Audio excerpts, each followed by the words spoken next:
What's up, this is Jake with Hike 734, hiking the Bunsen Peak and the Osprey Falls Trail in Yellowstone National Park. And both of those are found just south of Mammoth near the Golden Gates.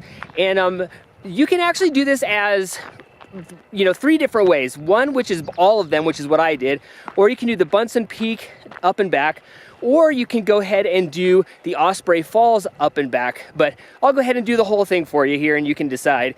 Anyway, so the trail for Bunsen Peak starts off climbing up through sagebrush and a little bit of lodgepole, and just starts off getting you some really cool views of, you know, just the meadow behind you.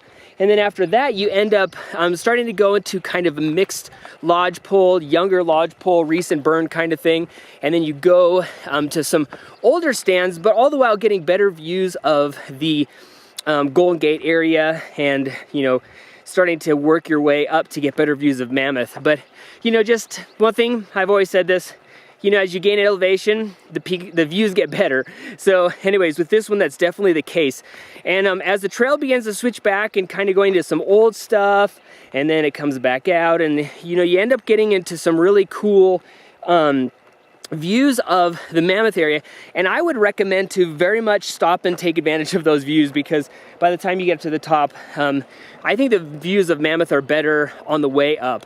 But one of the really cool things is this, as you start to really start looking north, there's these really cool spires and knife edge ridges and that kind of stuff, which are really, really sweet. So anyways, enjoy that. Then hop back into the lodgepole forest. You kind of bounce around in and out of that and keep climbing and keep climbing. And finally, you know, you'll go ahead and get up to the top where there's a radio, it's like a radio cabin, I guess, where they have some radio towers and power that runs up there and everything. And I try not to film too much of the power lines while I was up here. But anyways, cool summit, cool views all the way around. And a lot of people would just head on back down, but I decided to drop down to the back, where definitely other people do that as well, to kind of continue on your trek. And what was really cool about it, well, first of all, there's 3 summits at the top, like kind of 3 little tops. So make sure you get all 3 of those. The trail naturally goes over the second one, but the third one has, you have to just do a little off-trail scramble, but shoot, you're there, you might as well do it. But, and you can kind of see the trail below, which is a road actually, that you'll end up on after you do Osprey Falls. So anyways, I started working my way down, and the great part about today was, you know me, I'm a bird nerd. There was birds like crazy, and that was super exciting. I loved it. Just got to see tons of different birds, including this one right here, which is one of my favorites, which is the western tanager. It is a tropical bird that we get up here in Montana and Wyoming and stuff. Love it. Anyway, so yeah, just kept working my way down, and, you know, the area here just kind of goes between Old Burn and New Burn and old stands, and kind of just ducks in and out as you're dropping in and looking down into the Gardner River area, which of course you'll be going into, and you can actually see the Gardner River at one point. And anyways, yeah, so you just work your way all the way down, and then you'll come to the road, and the trail's a little tricky there. Look for some flagging and all that kind of stuff. But you'll hop onto the road and make a left onto the road, and the road kind of winds down, and you come to Osprey Falls trailhead. And the sign there says steep and whatnot, and I was like, does that mean steep drop-offs, or does it mean just steep, or what does that mean? Well, it turns out that it means yes. It is a really, really steep trail, and you know, it starts off not too bad. It's a little bit seducing, and then you'll come right along the edge of the cliff there, which is really cool, like just awesome views down. And that's actually Sheepeater Canyon is what it's called, with Sheepeater cliffs.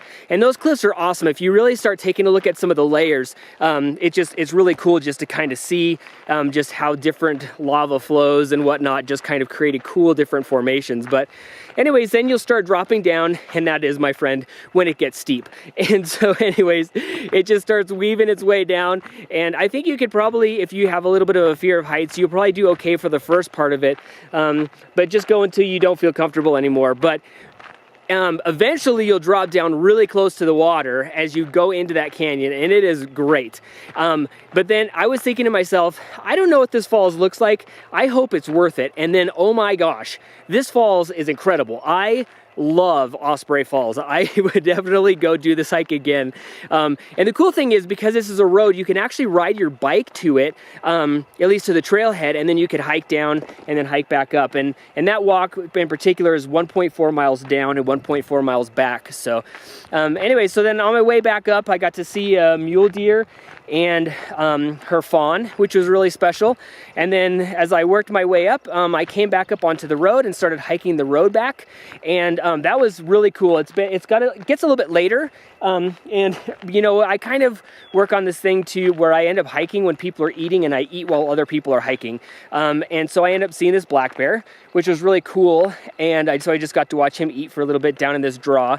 And then I also heard this noise, this kind of like really low and quiet behind me, and I was like, what the heck is that? Turns out it was this really cool dusky grouse. It's a male, and I ended up coming across a handful of others as well, so obviously it must be mating season as they're hopping up on their logs and kind of displaying and making noise and trying to lure in the ladies. But anyways, that was really cool. And then so I started working my way back to really cool open meadows with lots of birds and just really great stuff.